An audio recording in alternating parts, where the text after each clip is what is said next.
Hello, my Virgo babies. It's Maria, insightfulastrology.com. Welcome to your February forecast.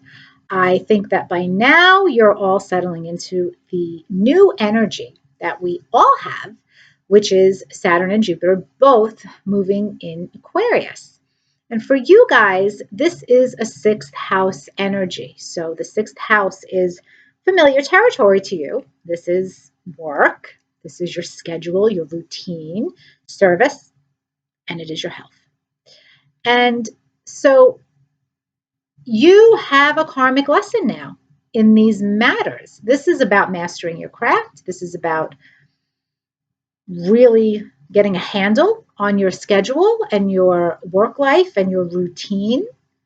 And it is also about being very responsible about health. So there's a lot happening here. There's also Jupiter giving you growth opportunities if you approach sixth house matters responsibly.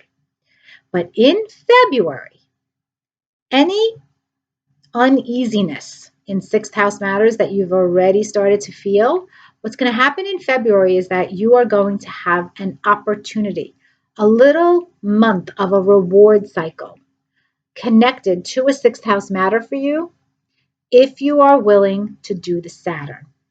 You have to do the Saturn because he's the boss here.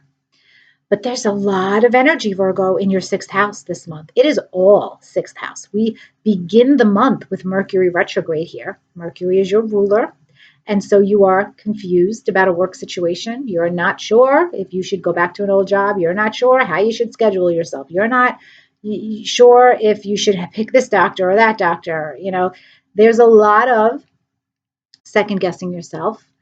And you have this overwhelming energy of Aquarius in your sixth house, which is really about radical, innovative, unusual approaches. So you might be second guessing what you should do in terms of, is it too experimental? Is it too crazy? Is it too out there? And I'm talking about a health matter, but again, this could be related to work, a work idea that you have, a project that you have.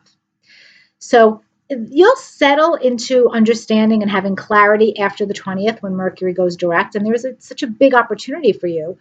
I want you to know that you will get it together by the month's end. But on the 1st, Venus moves into Aquarius as well. So there's more Aquarius energy. And Venus is harmony. Venus is money, joy, it's benefits. Until the 25th, you've got Venus here. And so, guys, Venus is first going to crash into Saturn on the 6th, reminding you how important it is to take this seriously in order to get a long-term reward. But on the 11th, there's a new moon in your 6th house. I know, more 6th house energy. You're going to be so sick of your 6th house by the time 2021 is over. But February is a huge progress month. This is when you can apply for a new job. This is when you go after that new freelance assignment. This is when you hire the new doctors, where you start the new healthcare protocol, where you hire a new staff member or helper around the house, because these are your 6th house people. Colleagues, new developments with colleagues after the 11th. But on the 11th, in addition to the new moon, on that day, there is a Venus-Jupiter conjunction. And we have Venus and Jupiter conjunct once a year in a different sign, different part of your chart every year. This year, it's in Aquarius. And when the lesser benefic, Venus, meets up with the greater benefic, Jupiter, it can be a very delicious, positive outcome. And I do see this for you. The fact that it happens on the same day as the new moon is extra beautiful, in my opinion. There's bound to be curveball energy. I'm not going to discount that because Aquarius, Uranus is involved, and we have a bigger cycle this month of Saturn square Uranus, which I'll get to in a minute. But the outcome seems to be you are good and you land on your feet and you benefit. So be confident about asking for more money at your job. Be confident about growing and doing something that you know will benefit you health-wise, even if it's a little out there. The fact that we have this bigger cycle happening, though, changes the storyline a little bit. So Saturn's in Aquarius all year, and we have Uranus in Taurus. And 3 times in 2021, Saturn will square Uranus.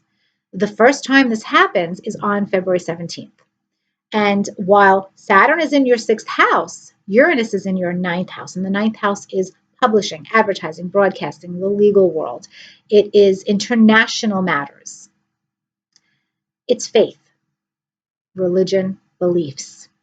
So Uranus here is liberating you in 9th house matters. But Saturn is going to crash into that liberation 3 different times this year from your work sector and say, hey, this health matter has to be addressed before you do all that liberating 9th house stuff. Or, hey, this routine and how you're handling your schedule has to be fixed before you enjoy all that Uranus stuff. Or, hey, you have to address mastering your craft and doing the job that you have to do in a very responsible way before you can enjoy all the liberating effects of Uranus in your 9th house. All right, you get the idea. So on the 17th, you're coming into a big lesson here with this for the first time in 2021.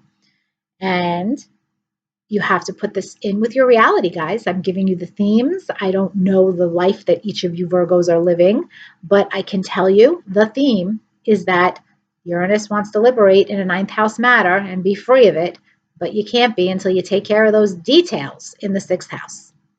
And those details in the 6th house, they're karmic. Saturn, this is karmic details. You've got to approach those 6th house details maturely, responsibly, with caution, with presence. And you will handle it because, hey, you're Virgos. 6th house energy, that's just your cup of tea. I'm not worried. Now, the end of the month, on the 25th, Venus enters Pisces and moves into your partnership sector. And that adds a really sweet dose of harmony into relationships for you through March 21st. So this could be business partnerships, but this could be your spouse or a committed relationship as well. And we end the month with a full moon in your sign on the 27th. And this full moon will bring out emotions, and it's about transitions. So there is something changing here within yourself, your identity. You're letting go of something. You're shedding something. A full moon in your sign is very much a cleansing, a release, a letting go, a detox. Great time to do an actual detox, by the way. So doing anything where you're letting go of what is not serving you will be very helpful as you move on into March and the rest of the year. Okay, so guys, lots going on. And if you need help navigating any of this deeper in a personal consultation, do not hesitate to click that link in the description box below, and you and I will be connecting very soon. But in the meantime, thank you all so much for liking, sharing, subscribing, and for your very kind comments. I appreciate your support more than you know. Have a great February, guys. I love you.